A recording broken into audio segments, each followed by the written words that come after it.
A woman will literally rewrite the entire story of your relationship inside her head. She'll rehearse the breakup speech, mourn you, and mentally move on. All because you failed to do something she desperately wanted but refused to ask for. And the worst part, you'll have absolutely no clue it even happened until right now because I'm about to tell you everything. Let me start with a confession. I almost didn't make this video, and not because the topic is uncomfortable, trust me, I have zero shame, but because what I'm about to share breaks an unwritten code that women have been silently protecting for generations. Researchers at the University of Texas conducted a multi-year study on communication gaps in romantic relationships, and they found something that should genuinely alarm every man watching this. 72% of women admitted to wanting specific behaviors from their partner that they had never once verbally requested. Not because they forgot, not because it wasn't important, because they believed that having to ask would strip the behavior of its meaning entirely. She would rather go without the thing she wants than have to explain it to you. That's not stubbornness. That's not a flaw. That's wiring. And if you don't understand that wiring, you will keep losing women who are completely in love with you, and you'll never understand why they left. Now, I titled this video Dirty for a reason, but probably not the reason you're thinking. Some of these are physically intimate. Sure, but most of them are dirty in a different way. They're the thoughts she buries because society told her wanting them makes her too much, too needy, too traditional, too intense. So she shoves them into a mental vault, locks it, swallows the key, and prays that somehow you just figure it out. Well, today is the day you figure it out. And I'll warn you, number 3 on this list is the one that breaks most relationships silently, invisibly, without a single argument. It just erodes things until one day she's gone and you're holding your phone, wondering when everything changed. So pay attention when we get there. Here we go. Number 7, interrupt her overthinking with physical certainty. Every woman has a version of this moment. She's spiraling. Maybe it's about work. Maybe it's about something her mother said. Maybe it's about a comment her friend made 3 days ago that she's been mentally dissecting with forensic precision. Her brain is running 17 tabs and none of them are loading properly. What most men do in this situation is try to fix it. They start troubleshooting. Well, have you tried talking to your boss? Maybe just don't respond to her text. And from a logical standpoint, that makes perfect sense. Problem identified, solution offered, case closed. But here's what she actually wants and what she will chew her own off before requesting. She wants you to walk over without saying a single word. Take her face in both hands and kiss her forehead.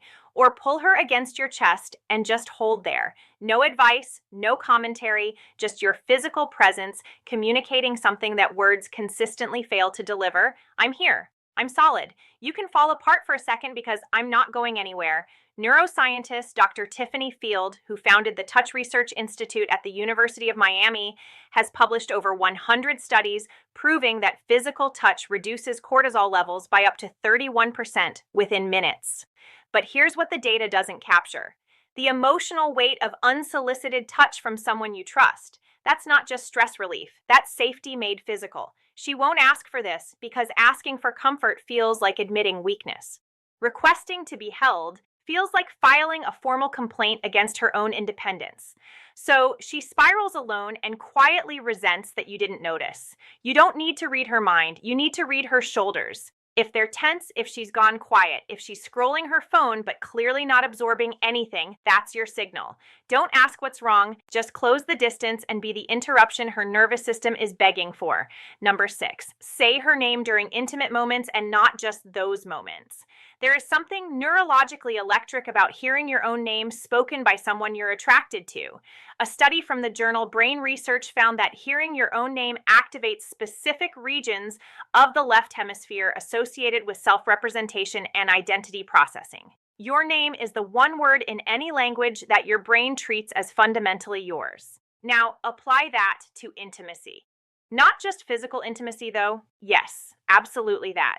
But also the quiet moments when you're cooking together and he says your name before asking you to hand him the salt. When you're walking ahead of him and he calls your name just to make you turn around so he can look at you. When he's telling a story to his friends and says, "So then Sarah turns to me." And the fact that she exists in his narrative by name, not as my girlfriend or she, but as her.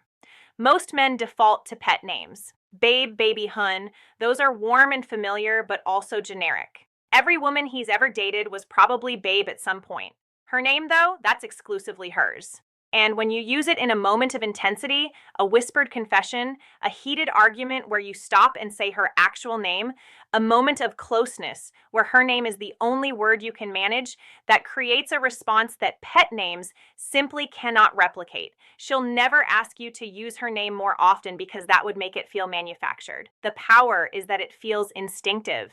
Like you're so consumed by her specifically that her name is the word your brain reaches for automatically. Number 5, handle another man's attention toward her with calm dominance, not reactive jealousy. This one is spicy, and I know it's going to trigger some debate, so let me be precise. She does not want you to start a fight or make a scene. That's not attractive. That's a liability. But she also doesn't want you to be completely unbothered. If another man is clearly flirting with her and you just sit there sipping your drink with zero reaction, she registers that. And what she registers is not, wow, he's so secure. What she registers is, he doesn't care enough to respond. The sweet spot is calm, measured possessiveness. You walk over, you place your hand on her lower back.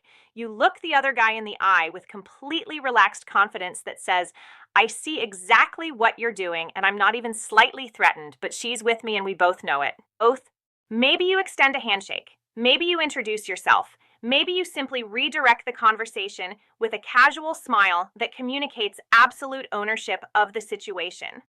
Evolutionary psychologist Dr. David Buss found that women consistently rated proportional mate guarding as attractive. The key word is proportional. Too much and she feels controlled. Too little and she feels unvalued. But that middle ground where you acknowledge the situation without being destabilized by it, that is profoundly attractive on both a conscious and subconscious level. The dirty part, she might even enjoy the moment a little. Not because she wants to make you jealous, but because your response tells her everything about your confidence, your investment, and your willingness to claim her without caging her. That distinction, claiming versus caging, is where most guys get it catastrophically wrong. Number 4, take something off her plate without announcing it. This is the silent killer of female attraction, and almost nobody is talking about it.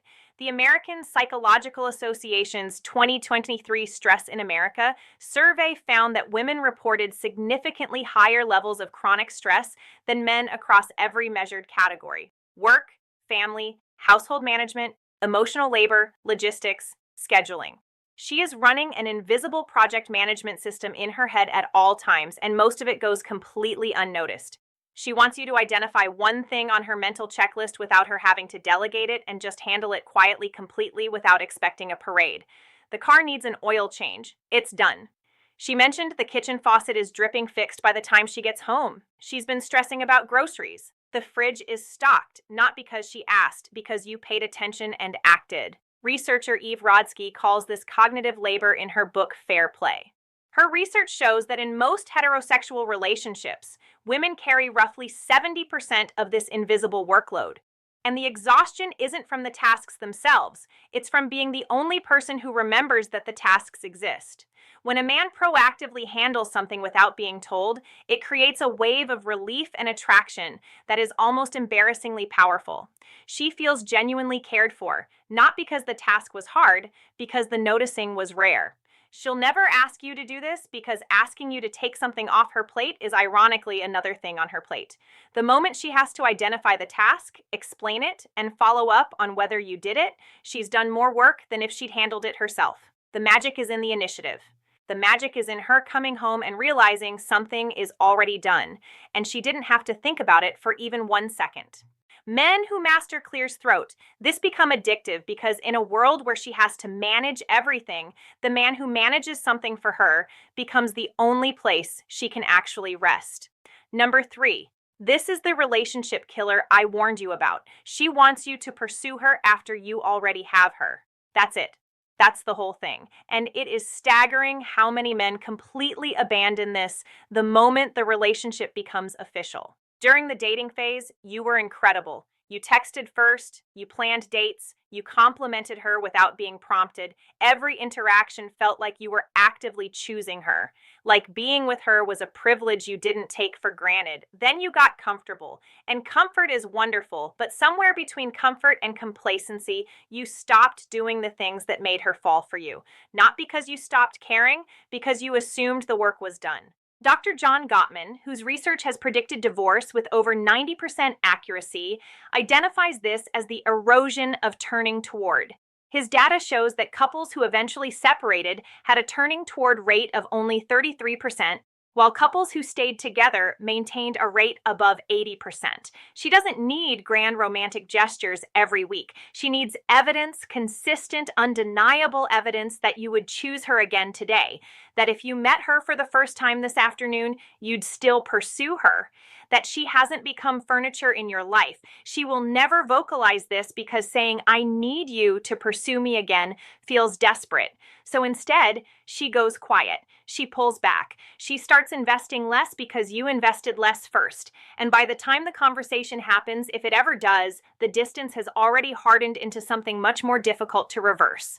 A random Tuesday text that says, "I was just thinking about you and had to tell you," takes 4 seconds to send and can sustain weeks of emotional connection. A planned date night, not because she asked, but because you refuse to stop being the man who plans things, communicates more than 1,000 "I love yous" on autopilot. The men who keep pursuing their partners long after the chase is over are the men whose partners never stop being in love with them. The men who stop, they become roommates slowly, painlessly, and then all at once. Number 2, be verbally explicit about your desire for her, specifically her. Most men think women want to hear that they're beautiful, and they do, but your beautiful is the baseline. It's the equivalent of tipping 15%. Expected, and it doesn't leave an impression. What she actually wants, what makes her replay your words at 2 a.m. in the morning, is specificity. Not "you're beautiful," but the way you tilt your head when you're thinking about something serious makes it physically difficult for me to concentrate. Not "I'm attracted to you," but "I watched you walk across the room at that party and I forgot I was mid-conversation with someone." Not "you look good," but "that thing you did with your hair today, I've been distracted since this morning." And it's becoming a problem. The dirty element here is intensity. She wants to feel like your attraction to her is slightly unmanageable, not in a threatening way, in a way that communicates, "You have disrupted my ability to function normally, and I am not even a little bit sorry about it." That raw, almost confessional quality where you're not delivering a compliment, but admitting to a condition. That's what makes women feel genuinely desired. She'll never ask for this because you can't request obsession. It has to come from authentic overwhelm. And the beautiful thing is, if you actually feel it, all you have to do is stop censoring yourself. The thoughts are already there. You're just not saying them out loud. Start saying them out loud. Number 1, physically move her. I saved this for last because it's the one that makes women lose their composure fastest, and it's the one men are most hesitant to do. She wants you to physically guide her, move her, reposition her with confidence and without asking first. Hand on her waist, steering her to the other side of the sidewalk so she's not walking next to traffic. Fingers laced through hers, pulling her in a different direction because you spotted something you want to show her.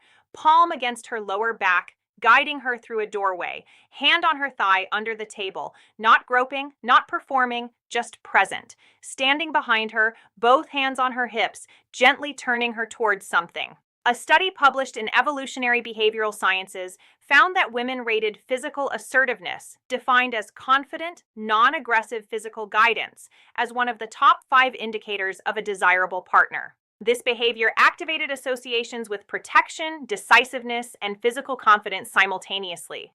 The psychology behind this is primal. Physical movement communicates that you are present in your body, comfortable in your strength, and confident enough to occupy space and to include her in that space. The reason this is number 1 is because it operates entirely outside of language. You can't fake this with words. You can't text it. It only exists in real time, in the electricity of physical proximity, and the confidence to close that distance without hesitation. She will never say, I wish you would just grab me and move me where you want me. But every time your hand finds her waist and redirects her, every time you pull her closer without explanation, you become the man she compares every fictional character and every passing fantasy to. And none of them win because they're not real. And you're standing right there with your hand on her back, proving that reality is better. So now you have them. 7 things women have been silently wishing for and stubbornly refusing to verbalize since the beginning of recorded romantic history.